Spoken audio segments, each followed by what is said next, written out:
어제가 75주년 광복절이었는데요. 이 광복절을 맞이하면서 우리가 진정으로 경험해야 할 광복이 무엇일까? 우리는 어떤 해방과 자유함을 얻어야 되는 것일까?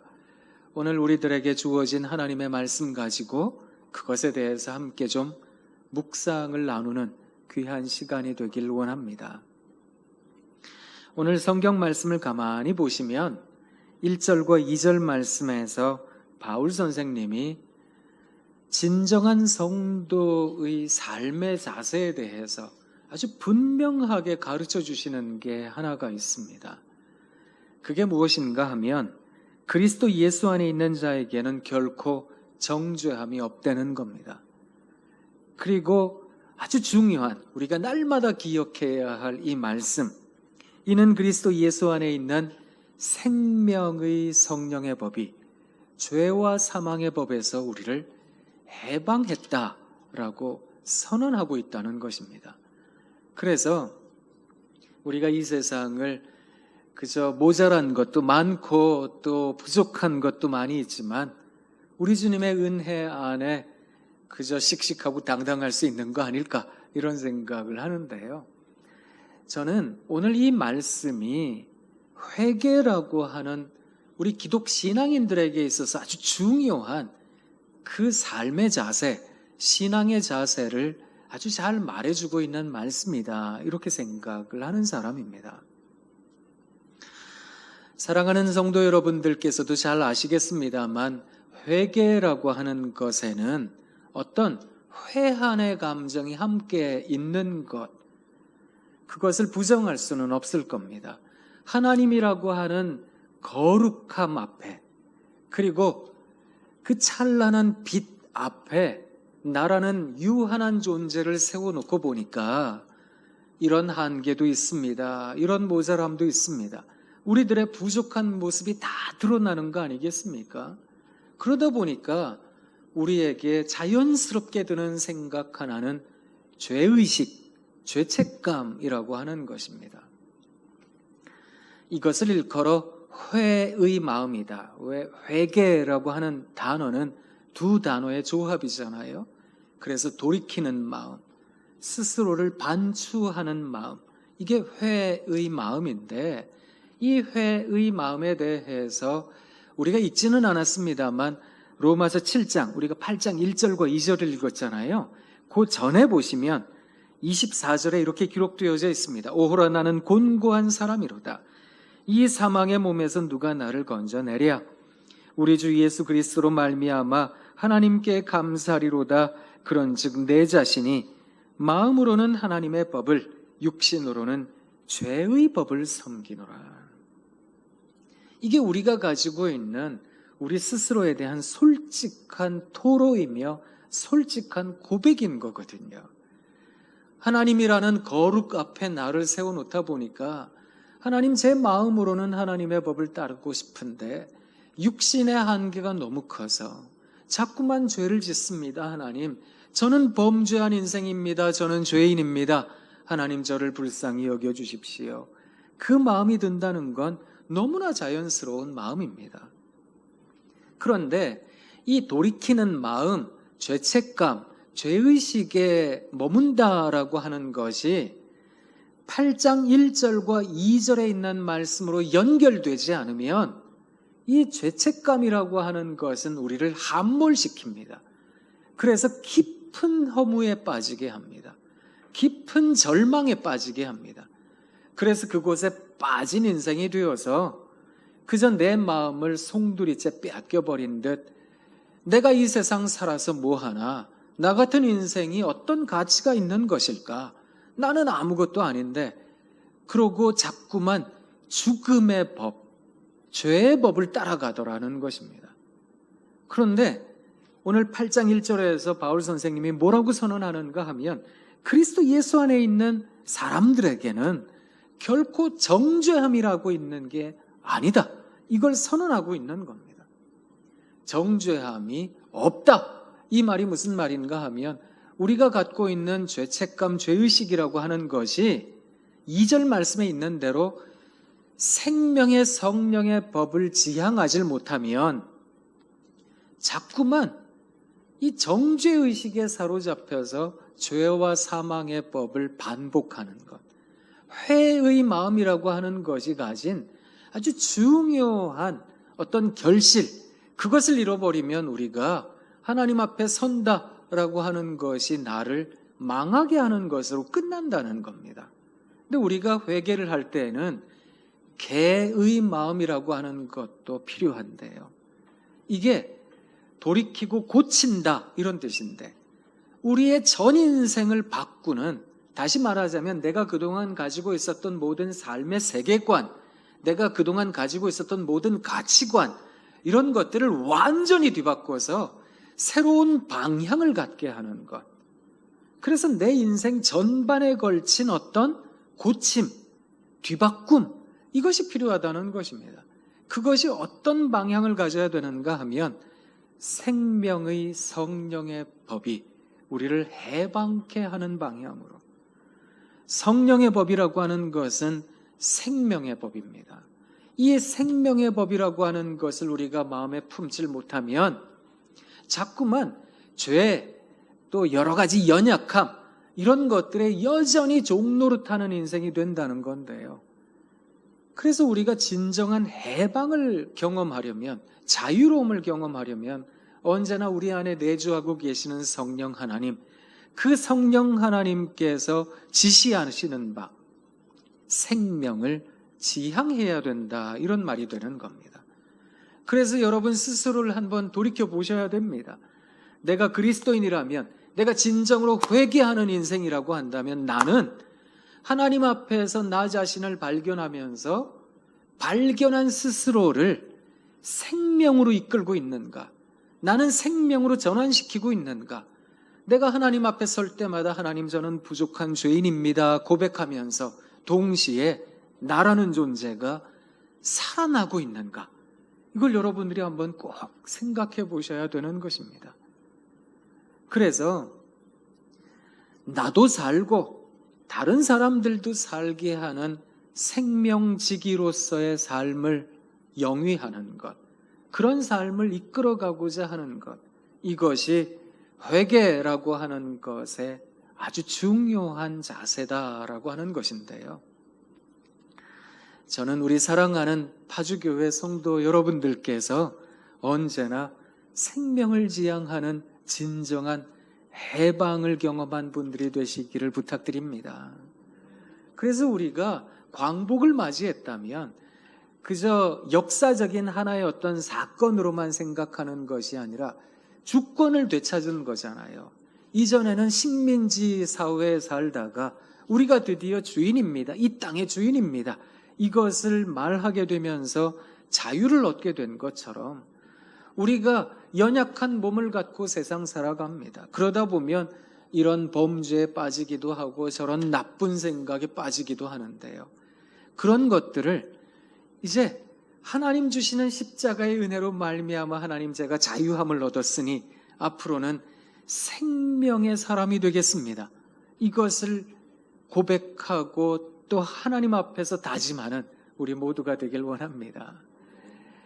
이제 제가 여러분들에게 예전에 있었던 아주 하나의 단편적인 이야기 하나를 좀 들려드리려고 하는데요. 우리 땅이 식민지 치하에 있기도 했지만 또 여러 가지 면에 있어서 발달되질 못하니까 여러 가지 사회에 폐악들이 많이 있었거든요. 특별히 구한말 시대, 이때 우리나라에 이제 초기 한국의 선교사님들이 들어와 보니까 얼마나 그 조선시대 때부터 가지고 있었던 신분제가 강했는지, 그러다 보니까 양반입니다, 중인입니다, 상인입니다, 그리고 천민입니다, 이런 계급이 있다는 것에 대해서 정말 가슴 아파들 하셨거든요. 근데 이 선교사님들이 가만히 보니까 사람들의 생명을 하찮게 여기더라는 겁니다. 하나님 앞에서 모든 생명이 다 동등하고 평등할 터인데 어떤 사람은 출신 따라, 어떤 사람은 집안 따라 귀히 여김 받는 사람이 있는가 하면 어떤 사람은 이름조차 가지지 못한 채로 이가다, 박가다, 김가다 이러면서 이름도 없이 살아가는 많은 사람들이 있다는 걸 알게 된 겁니다. 그러다 보니까 이 사회에 진짜 생명이라는 것이 있는가? 초기 선교사님들이 보시고 마음이 참 암울하셨대요. 그 중에 제가 한 분을 좀 소개해 드리려고 하는데요. 1892년도에 우리나라 땅을 밟은 선교사님이 계십니다. 이분 이름이 사무엘 무어라는 선교사님인데, 이제 사진을 한번 띄워드리겠습니다. 이 선교사님 가족이 이제 가족 사진인데요. 선교사님 부부가 1892년도에 이제 이 땅을 밟으면서 열심히 복음을 증거하셨어요. 그리고 그때 당시에 첫 번째 교회가 이미 생겨져 있었는데, 이게 이제 장로교회 첫 번째 교회가 어머니 교회다라고 하는 세문안 교회거든요.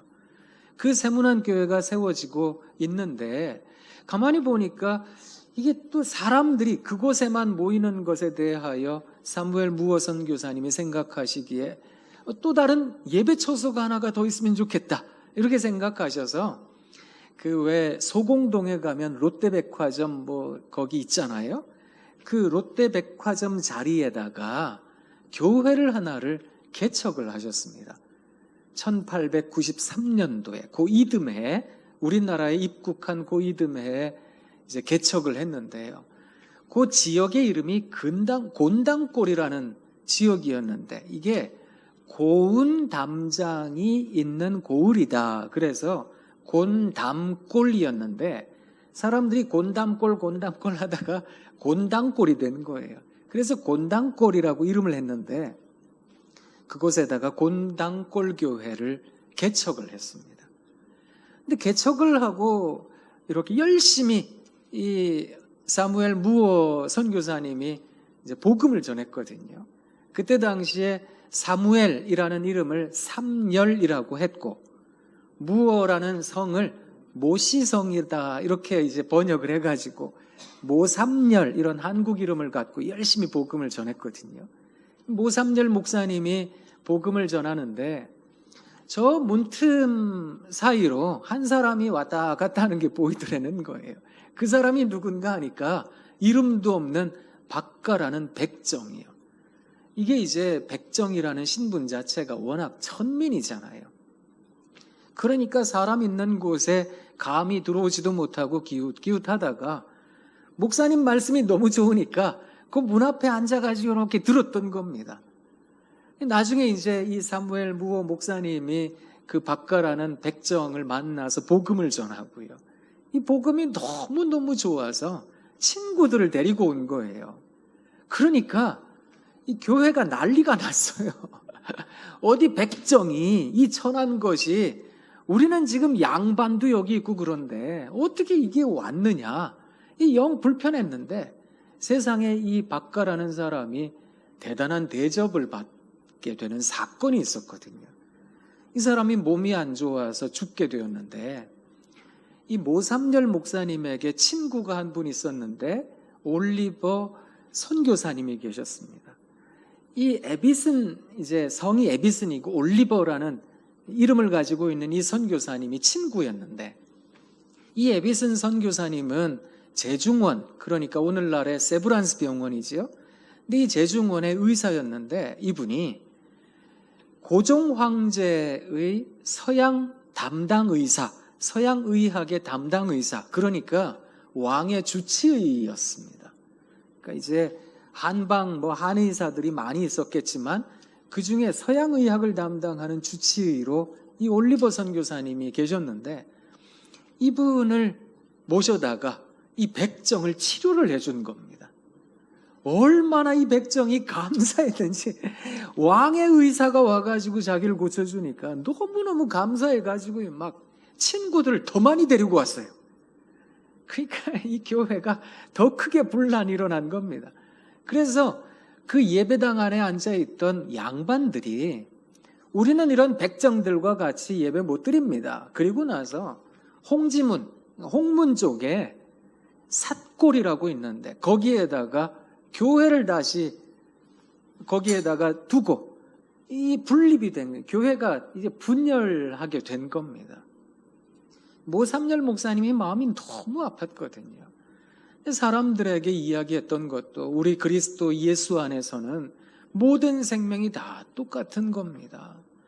왜 어떤 생명은 존귀하고 어떤 생명은 천합니까?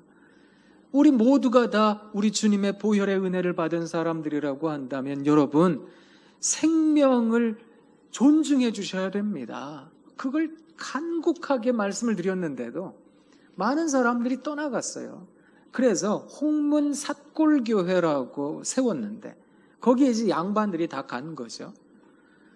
4년의 시간이 흘렀습니다. 4년 동안 모삼열 목사님이 열심히 찾아가셔서 또 전도도 하고 그랬는데 세상에 그 삿골교회가 불이 난 거예요. 그 동네에 불이 났는데 이 교회도 다 타버린 겁니다. 그제서야 이분들이 깨닫기 시작했어요. 우리 모 목사님의 말씀을 우리가 그동안 흘려들었던 게 다 하나님께서 이렇게 우리를 깨우치게 하시는가 보다. 그리고 이분들이 회개하고요. 우리가 그러면 다 같이 예배 드립시다.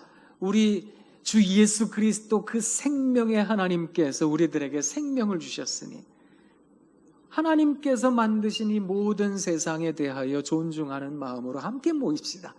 그래서 그 중앙에, 그러니까 홍지문과 그 곤당골 사이에 중앙에다가 교회를 다시 지었어요. 이게 이제 중앙교회인데 이 중앙교회가 오늘날의 승동교회거든요. 승동교회는 탑골공원 그 인사동에 자리해 있습니다. 거기에다가 이제 예배당을 짓고 승동교회라 이름하고 거기에서 다 같이 예배를 드리게 됐는데요. 이 박가에게 성춘이라는 이름을 지어줬습니다. 모삼열 목사님이. 그래서 박성춘이다 이렇게 이름을 지었는데요. 이 박성춘 성도에 아들이 아주 똘똘한 아들이 하나가 있었대요. 근데 이 아들이 똘똘하니까 모삼열 목사님이 이 아들한테 교육을 시켜준 겁니다. 뭐 백정 아들에게 교육을 시킨다. 이거 당시만 해도 이게 말이 안 되는 거잖아요. 근데 이 아들에게 교육을 시켰는데 드디어 그 제중원에 세브란스의 의대 학생이 된 겁니다. 그래서 이 봉출이라는 아들인데 이름도 봉출이었는데 이름을 너는 서양의학을 공부하니까 서양이라고 해라. 그래서 박서양이라고 이름을 짓고 그 오른쪽에 있는 그 사진을 보시면 오른쪽에 중간에 앉아있는 오른쪽 끝에 중간에 앉아있는 사람 저 사람이 이제 박봉출이거든요. 박서양입니다. 저 사람이 나중에 어떻게 됐는지 아세요? 그 세브란스 병원의 의대 교수가 되었습니다. 우리나라 최초의 한국인 의대 교수 그 사람이 박서양입니다.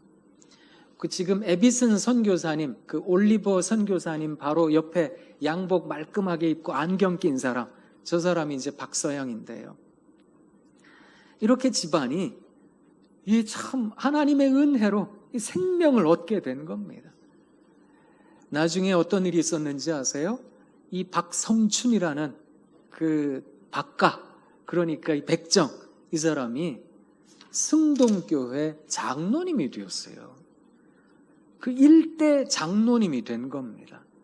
장로님이 되어서 나중에 1911년도에 어떤 일을 했는가 하면 장로 장립을 받고 나서 만민중앙회에 가서 복음을 전했어요. 이 백정이 많은 사람들 앞에서 그리스도 예수의 복음을 증거한다. 이건 뭐 대단한 일이었잖아요. 근데 이런 일이 있기까지 모삼열 목사님이 가지고 있었던 그 정신이 아주 중요했던 겁니다. 모삼열 선교사님은 우리 땅에서 1906년 세상 떠나셨습니다. 그리고 양화진에 묻혀 계시는데요. 모삼열 선교사님께서 떠나시기 전에 유훈으로 하셨던 말씀. 박성춘 장로, 이제 나중에 장로 장립이 됐지만 그땐 집사였거든요. 박성춘 집사 손을 꼭 붙잡고 박 집사 어떻게 하든 우리 주 예수 그리스도 생명의 성령의 법을 따라 살아야 된다.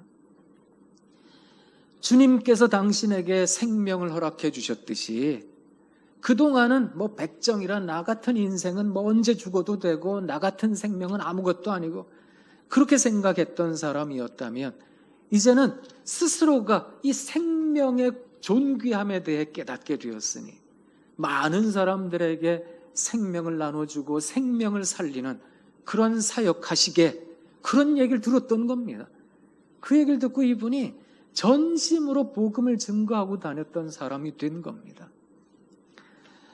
생각해보면 우리 모두가 그리스도 예수 안에서 정말 존귀한 인생이라는 생각을 하거든요.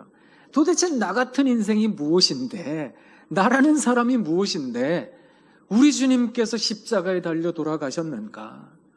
우리 주님께서 그토록 고통을 당하셨는가? 그리고 나라는 존재를 위해 메시아이신 우리 주님께서 십자가 위에 돌아가시고 나를 위해 구원의 길을 열어두셨잖아요. 그래서 천국에 대한 소망을 갖게 되었습니다. 그 천국에 대한 소망 갖고 살아간다는 게 얼마나 감동스러운 일입니까? 내가 생명을 얻었으니 나도 누군가의 생명을 위해 나눠주는 사람 되겠습니다. 이게 우리 기독 신앙을 가지고 있는 사람들이 해야 할 진정한 해방의 자세가 아닐까. 하나님께서 우리를 죄와 사망의 법에서 해방시켜 주셨다면, 그리스도 보혈의 은혜로 그런 해방을 맛보는 사람들이라고 한다면 우리가 생명을 지향하는 삶을 사는 생명지기가 되어야 되겠습니다. 그래서 어떻게 하든 내가 만나는 많은 사람들을 살뜰히 보살필 줄도 알고요. 또 힘겨운 사람들 어렵다면 조금 십시일반 도와줄 줄도 아는 우리 모두가 되길 원합니다. 마스크 쓰고 살아가시니까 얼마나 답답하세요. 이게 뭐 사회적 거리두기 그러다 보니까 생활 속 거리두기도 마찬가지지만 쉽게 악수도 못하고 뭐 예전엔 반가운 사람 만나면 막 안고 이렇게 포옹도 하고 잘 지내느냐고 그랬는데 이게 아주 먼 옛날 얘기처럼 돼버렸잖아요. 그러다 보니까 사람 마음도 멀어져서요. 또 코로나 시대 때 경기도 어렵고 수입도 줄어들고 여러 가지로 직업에 대하여도 흔들리고 이러다 보니까 마음이 위축이 된다고요. 누가 누굴 도운데 나나 잘 살아야지 자꾸 그런 생각도 들고요. 그러니까 내 것, 이거 어떻게 하든 내 것 챙겨야지 이런 마음도 든다고요. 그리고 나도 모르는 사이에 자꾸 분노가 생겨나기도 하거든요. 그래서 세상에 대하여 욕하기도 하고 아주 작고 사소한 일들로 짜증내기도 하고 저도요.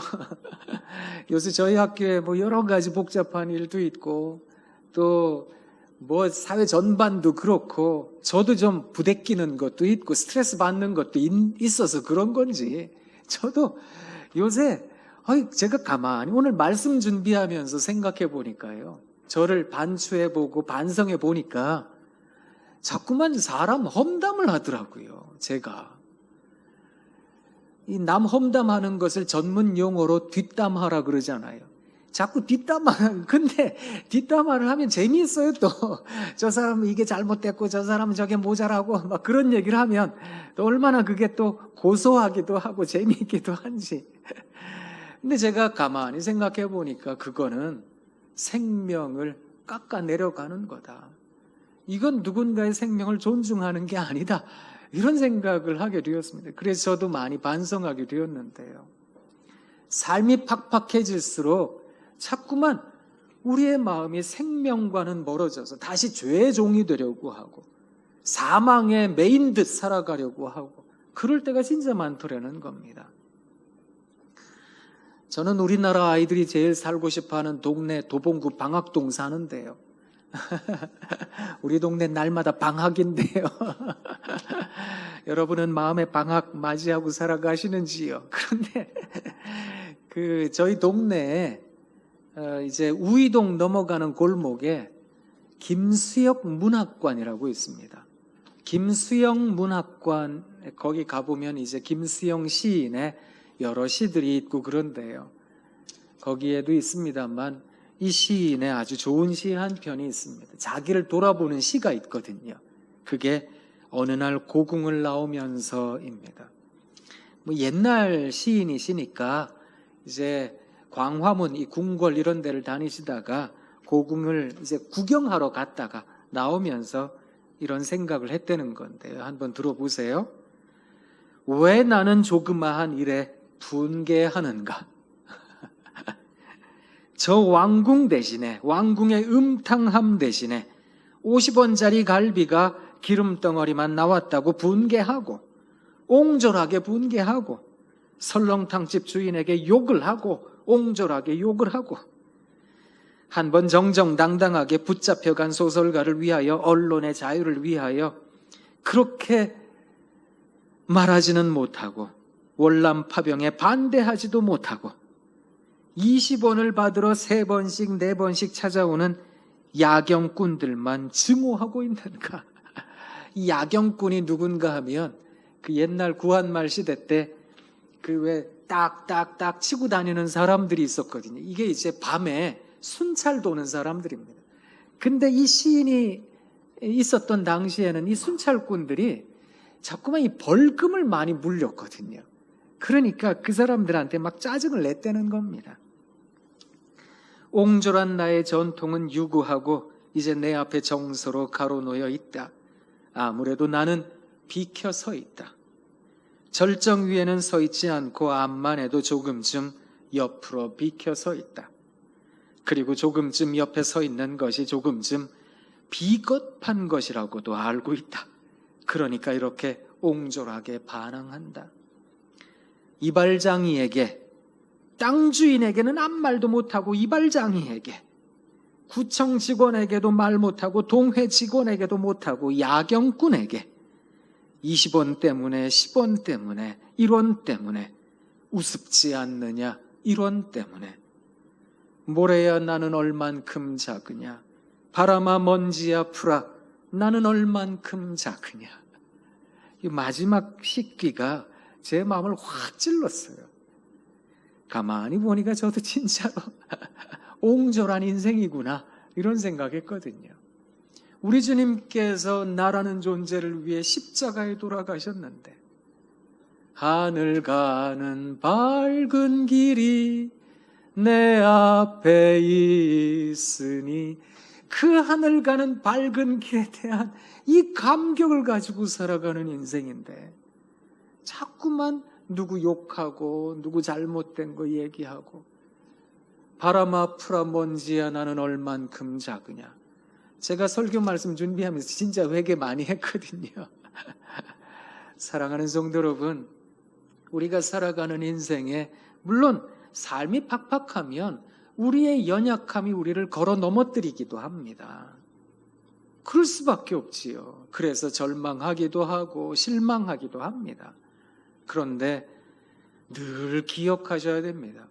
우리는 생명의 성령의 법이, 그 법이 중요한 사람들이거든요. 그래서 죄와 사망의 법에서 우리는 해방을 경험한 사람들이다. 그것을 날마다 떠올리셔야 됩니다. 그래서 우리의 연약함을 통해 무너지는 인생이 아니라 연약함을 통해 하나님을 발견하고 생명의 하나님을 발견하고 나도 살리고 나와 만나는 많은 사람도 살게 하는 그런 생명지기의 사역이 우리의 삶에 풍성해야 되겠습니다.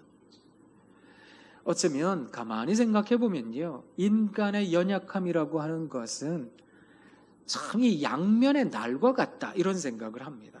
한편으로 생각해 보면 우리를 실망시키지만 또 한편으로 생각해 보면 하나님을 만나게 하는 첩경이 되게 하거든요. 저는 그런 점에서 사람을 사람답게 하는 것, 그게 오늘 이 성경 본문에 나와 있는 대로 하나님, 나라는 존재를 하나님께서 이렇게 살려주셨으니 제가 언제나 해방을 이끄는 사람, 자유를 이끄는 사람, 생명의 사람 되겠습니다. 이걸 다짐하며 나아간다면 하나님께로 조금 더 가까이 가는 그런 우리들의 연약함이 되는 거 아니겠습니까? 저는 이것을 일컬어 사람의 한계에 품격을 더하는 거다. 우리의 연약함에 품위를 더하는 거다. 이런 생각을 하거든요. 그래서 회개하는 사람, 그리스도인, 날마다 생명을 바라보려는 사람, 생명을 전하려는 사람, 그 사람이 아름다운 사람이 아닐까 이런 생각을 합니다. 노블리스 오블리주라는 단어가 있는데요. 노블 오블리게이션, 거룩한 책무감이라는 말입니다. 사실 이 단어가 나오게 된 데에는 역사적 사건이 하나가 있었는데요. 영국과 프랑스 사이에 오래된 전쟁 하나가 있었습니다. 이게 이제 13세기와 14세기 장장 100년 동안 이루어진 전쟁이었는데, 이 전쟁이 1347년 끝나게 됩니다. 근데 이제 어떤 사건으로 끝나게 되는가 하면, 끝까지 저항했던 프랑스의 도시가 하나 있었거든요. 이 도시가 깔레라는 도시였습니다.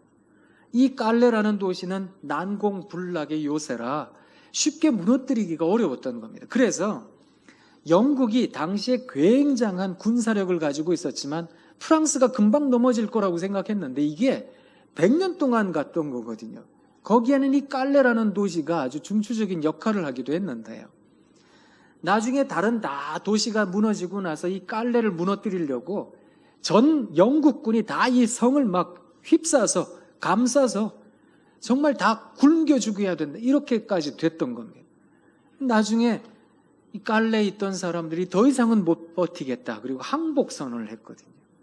항복을 하는 사람들에게 에드워드 3세 당시 영국 황제가 너희들 가운데 6사람을 골라다가, 제일 책임 있는 사람 6사람을 골라다가 내가 그 사람들만 죽이고 나머지 사람들은 내가 다 살려주겠다. 그러니까 이 깔레에 있었던 많은 사람들이 고민을 많이 하기 시작했습니다. 도대체 우리 가운데 6사람 누구를 골라내서 누구를 교수형 시킬 거냐? 사람이 죽고 싶은 사람이 어디 있어요? 다 살고 싶지. 누가 죽을 거냐? 이걸로 막 들끓고 있는데 한 사람이 손을 번쩍 들었습니다. 이 사람이 웨스타슈 드 생피에르라는 사람인데요. 나는 우리 도시에서 돈이 제일 많은 사람인데 돈이 제일 많다는 건 책임이 제일 크다라는 뜻 아닙니까? 나를 죽여주십시오. 내가 죽겠습니다. 손을 들었습니다. 근데 이 사람한테 감동을 받았던 옆에 있던 법률가가, 나는 이 성의 법을 지키는 사람인데 책임이 있다면 내가 더 책임이 크지요? 손을 들고. 그 옆에 선생님이 계셨는데, 아니 나는 사람 가르치는 사람인데 책임이 있다면 내가 더 큰 책임이 있지요? 손을 들고. 그 옆에 사업가가, 나는 사업하는 사람인데 여러분 덕에 내가 먹고 살았는데 책임이 있다면 제게 책임이 있지요? 6살은 금방 채워줬어요. 막 너도 나도 막 죽겠다 그러니까. 제일 먼저 죽겠다고 한 6사람, 그 사람들에게 이제 목에다가 밧줄을 매게 하고 이제 나가서 교수형 당할 거니까요. 그리고 이제 깃발을 들고 하얀 백기를 들고 다 이제 항복하러 나가는 겁니다. 근데 이때 아주 다행스러운 일이 있었는데, 그게 뭔가 하면 에드워드 3세가 이제 영국과의 전쟁이 끝나는 상황이잖아요. 이 전쟁이 끝나는 상황에 이제 거기에 온 겁니다. 근데 누구랑 같이 왔는가 하면 자기 아내랑 왕비랑 같이 왔는데, 이 왕비가 당시에 출산을 앞두고 있는 임산부였다는 겁니다. 근데 이 왕비가 왕에게 뭐라고 얘기를 하는가 하면, 아기를 낳기 전에 좋은 것만 보고 좋은 것만 들어야 되는데 내가 저런 나쁜 거 보고 통곡 소리 듣고 저런 비명 소리 들어야 되겠습니까? 이 왕이 살려준 거예요. 그래서 이 성에 아무도 죽는 사람 없이 이제 항복은 하고 지나가게 된 겁니다.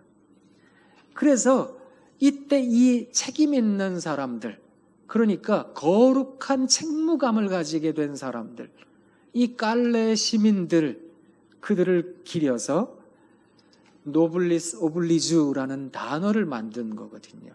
이게 이제 이 그림은 오구스트 로댕이라는 사람이 깔레 시민들이라는 그 사람들을 기억하고 추모하면서 이제 동상을 만든 겁니다.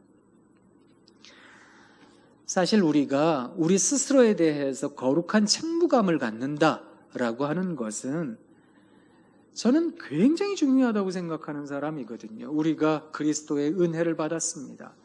성령의 은혜를 받았습니다. 죄사함의 은혜를 받았습니다. 그리고 우리가 그리스도인으로 살아가고 있습니다. 그렇다면 우리에게 어떤 거룩한 책무감이 있어야 되는 것은 아닐까?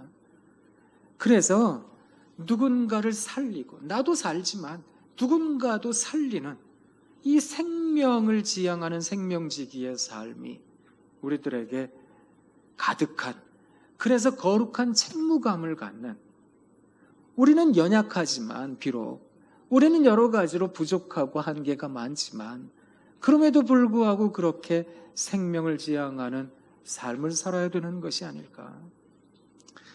한국교회가 지탄을 받고 있잖아요.